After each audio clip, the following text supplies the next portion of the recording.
हे viewers, मैं तृप्ति Dubey target PSC में आप सबका स्वागत करती हूँ।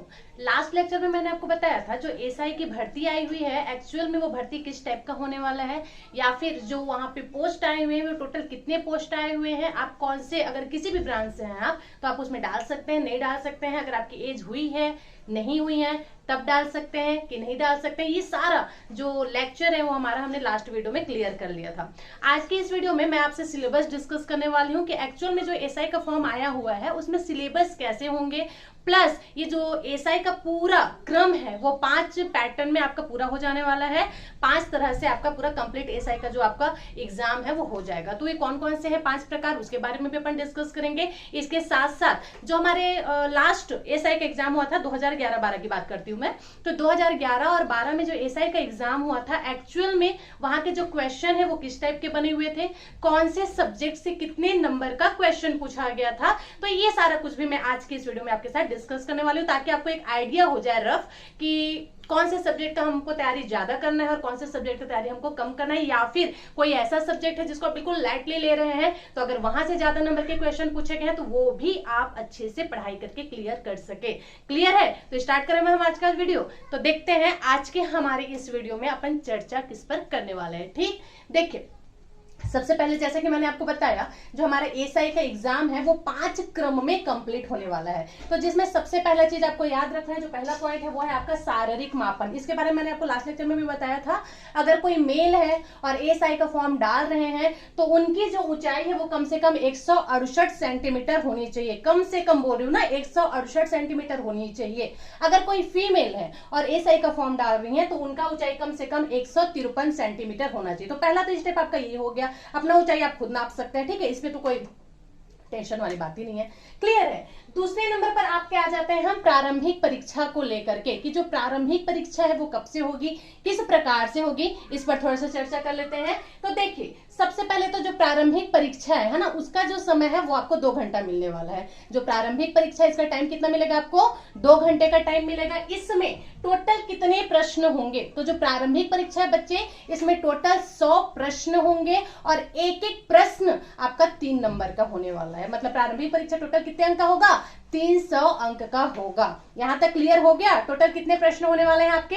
100 प्रश्न रहेंगे। एक एक प्रश्न पर आपको 3-3 अंक मिलेगा। मतलब टोटल 300 अंक आपका जो एग्जाम है वो होगा। अब इसके बाद अपन देखेंगे जो प्री का एग्जाम हुआ था, जैसे कि मैंने आपको बताया, मैं इस पे चर्चा करूंगी 2011 और 12 का जो सिलेबस है ना, जो एग्जाम हुआ था उसमें मैंने कंप्लीट एनालिसिस कर लिया है कि कौन से सब्जेक्ट से आपके कितने नंबर के क्वेश्चन पूछे गए थे। तो इसी के अकॉर्डिंग मैं आपको बता रही हूँ, तो इसमें आपको टेंशन लेने की जरूरत नहीं है। ये सिर्फ आपके लिए एक रफ आइडिया का काम करेगा बच्चे, कि आप कौन से सब्जेक्ट की तैयारी किस टाइप से कर सकते हैं। क्लियर है? तो चलिए सबसे पहले देखते हैं मैथ्स। मैथ्स से आपका आया था 12 प्रश्न। मैथ्स जो सब्जेक्ट है इसे टोटल आए थे आपके 12 प्रश्न आया था। मैंने शुरू में ही बताया है एक प्रश्न में कितना नंबर है? 3 नंबर है। मतलब मैथ्स से आपका 12 प्रश्न आया, इसका मतलब आपका 36 नंबर का तो मैथ्स का ही क्वेश्चन हो गया। ठीक है, फिर आया था आपका इंडिया जीएस प्लस विश्व। विश्व से भी एक क्वेश्चन आया हुआ था। क्या क्वेश्चन था मेरे दिमाग में नहीं आ रहा है, शायद, चलो मैं आपको बता दूंगी बाद में, अच्छे से तो याद नहीं है, लेकिन एक क्वेश्चन का क्रम भी मैं आपके लिए लेकर के आऊंगी जिसमें किस किस टाइप से क्वेश्चन पूछे गए थे उस एग्जाम में, उसके बारे में भी अपन चर्चा कर लेंगे। फिलहाल देख रहे हैं इंडियन जीएस प्लस विश्व से एक क्वेश्चन आया था। तो इंडियन जीएस से आपका आया था बच्चे 35 प्रश्न और एक आपका विश्व से आया था। मतलब टोटल 36 प्रश्न आपका आया हुआ था जीएस से लेकर के, वो भी इंडियन जीएस से लेकर के। क्लियर है? तो ये भी आपने याद रखा है। मतलब इंडियन जीएस की तैयारी एकदम सही तरीके से आपको करनी पड़ेगी। नेक्स्ट है आपका छत्तीसगढ़। छत्तीसगढ़ से टोटल आया था आपका 13 प्रश्न और करेंट के भी क्वेश्चन आए थे छत्तीसगढ़ से ही रिलेटेड, जिसमें 2 प्रश्न दिया गया था। मतलब छत्तीसगढ़ के 13 प्रश्न और करेंट के 2 प्रश्न, दोनों मिलाकर टोटल 15 प्रश्न जो है आपसे छत्तीसगढ़ से पूछे गए थे। हर एक क्वेश्चन में 3 नंबर है, ये भी आपने याद रखना है। नेक्स्ट है आपका साइंस। विज्ञान। विज्ञान से कितने प्रश्न आए हुए थे? तो विज्ञान से आपका 15 प्रश्न आया था। अकेले विज्ञान से आपका 15 प्रश्न आया था। और ये जो प्रश्न था ना काफी टफ था। जो बच्चे साइंस को एकदम लाइटली लेते हैं कि हम नहीं पढ़ेंगे तब भी चल जाएगा, 1-2 क्वेश्चन ही तो पूछा जाता है, गलत फहमी है। गलत फहमी में बिल्कुल नहीं रहना, बहुत ही टफ क्वेश्चन आया हुआ था। और जो बच्चा ये विज्ञान को छोड़कर चला गया ना, उसका तो एग्जाम बना ही नहीं होगा। आई एम डैम श्योर, क्योंकि इतने टफ क्वेश्चन जो उसमें पूछे गए थे, मैंने खुद क्वेश्चन का एनालिसिस किया है। ठीक है, तो साइंस तो छोड़ना बिल्कुल नहीं है, क्योंकि सिर्फ 15 प्रश्न आपके वहां से आए हुए थे। मैं आपको एक रफ आइडिया दे रही हूँ ना कि किसी भी सब्जेक्ट को आपको लाइटली नहीं लेना है। इस बार कैसा सिलेबस होगा वो तो अभी तक बताया नहीं गया है, जैसे वो सिलेबस भी आता है मैं उस पर भी एक बार आपके साथ चर्चा जरूर करूंगी।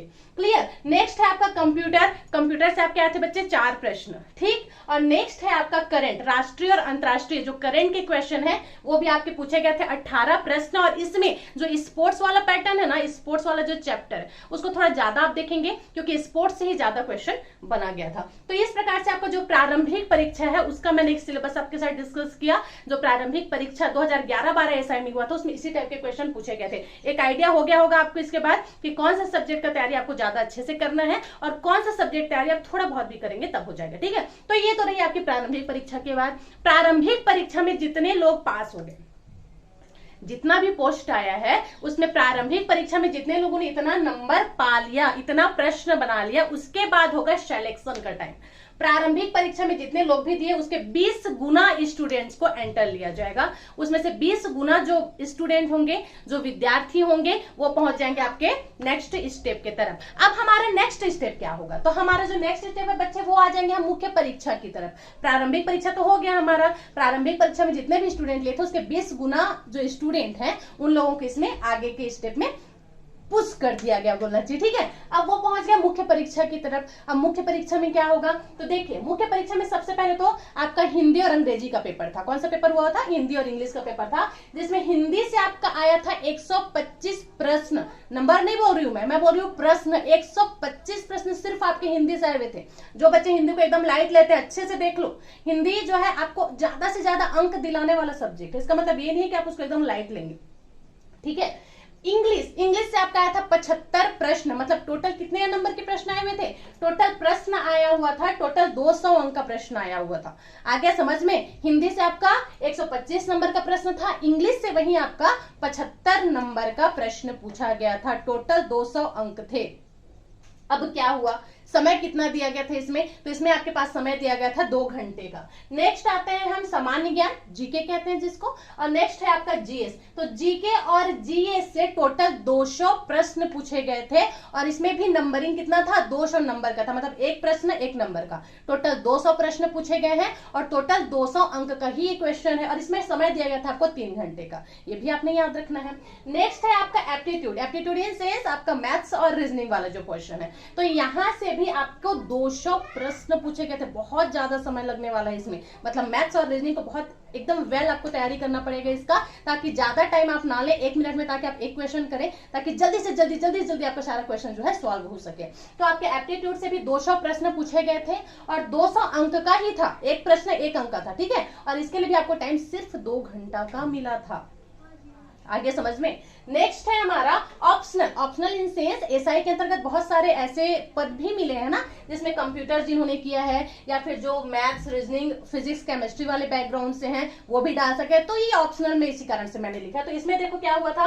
विज्ञान इन सेंस जो आपका फिजिक्स, केमिस्ट्री और मैथ्स बैकग्राउंड से है, जो जिन्होंने इसमें पास लिया है और इससे रिलेटेड पद पर जो आप फॉर्म डाल रहे हैं, तो उनका भी 200 प्रश्न आया था और वो भी 200 अंक का था। समय भी आपको 2 घंटा का ही दिया गया था। और जो कंप्यूटर वाले फील्ड पे जा रहे हैं, है ना, तो उनके लिए भी 200 ही प्रश्न थे कंप्यूटर के और प्लस 200 अंक का था और समय भी आपको 2 घंटे का दिया गया था। तो इस प्रकार से आपको समझ आ गया एक पैटर्न की किस प्रकार का जो क्वेश्चन है वो पूछा गया था।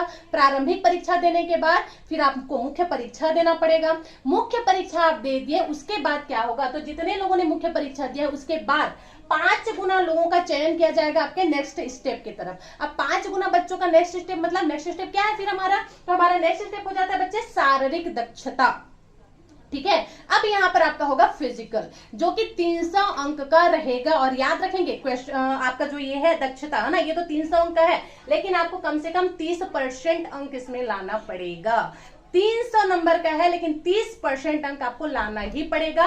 इतना करने के बाद फाइनली जब आप इतना मेहनत करने के बाद आप अपने सबसे लास्ट स्टेप पे पहुंचेंगे, जो कि है हमारा साक्षात्कार।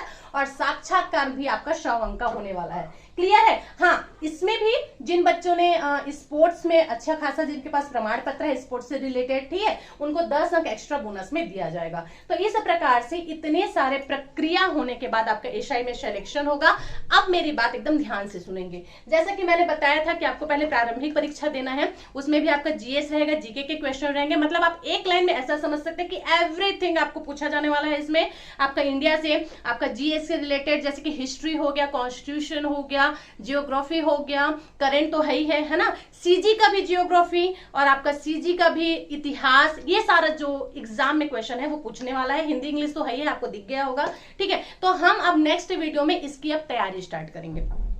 अभी से तैयारी स्टार्ट करेंगे तब जाकर के हमारा तैयारी जो है हो पाएगा। तो बिल्कुल शुरू से मैं इसका तैयारी आप लोग के साथ करने वाली हूं। तो आप लोग मेरे को कमेंट करके बताएंगे कि सबसे पहला सब्जेक्ट अपन कौन सा स्टार्ट करें, छत्तीसगढ़ से स्टार्ट करें या फिर इंडिया से स्टार्ट करें। जैसा ही आप लोग का कमेंट आएगा, जैसा आप लोग चाहते हैं उस हिसाब से हम लोग तैयारी स्टार्ट करते हैं। साथ साथ बहुत सारे सब्जेक्ट भी हम लेकर के चलेंगे। एक क्वेश्चन का कलेक्शन आपके साथ लेकर के आऊंगी मैं, जिसमें लास्ट ईयर में जितने क्वेश्चन पूछे गए थे उनका भी एक कलेक्शन होगा, प्लस 20-30 ऐसे क्वेश्चन जैसा भी बन पाएगा, कम टाइम में जितना क्वेश्चन हो जाए वो मैं आपके साथ करवाने की कोशिश करूंगी। एक बेहतरीन तरीके से हम तैयारी करने की कोशिश करेंगे। तो आपको अगर ये वीडियो समझ आ गया होगा तो लाइक जरूर करें, ज्यादा से ज्यादा शेयर करें ताकि बाकी बच्चों को भी मिल सके। प्लस इस वीडियो के बाद आपको एक रणनीति में बताऊंगी कि एक्चुअल में आपकी स्ट्रेटजी कैसी होनी चाहिए, किस रणनीति के तहत आप लोग तैयारी करिए जाकि जल्दी से जल्दी आपको सक्सेस मिल सके। होता क्या है, बच्चे, बहुत सारे बच्चे फॉर्म डालते हैं, दिन रात 24 घंटा पढ़ते हैं, बहुत मेहनत भी करते हैं, उसके बावजूद उनका सिलेक्शन रह जाता है। क्यों रह जाता है? कारण यह है कि आप हार्ड वर्क तो करते हो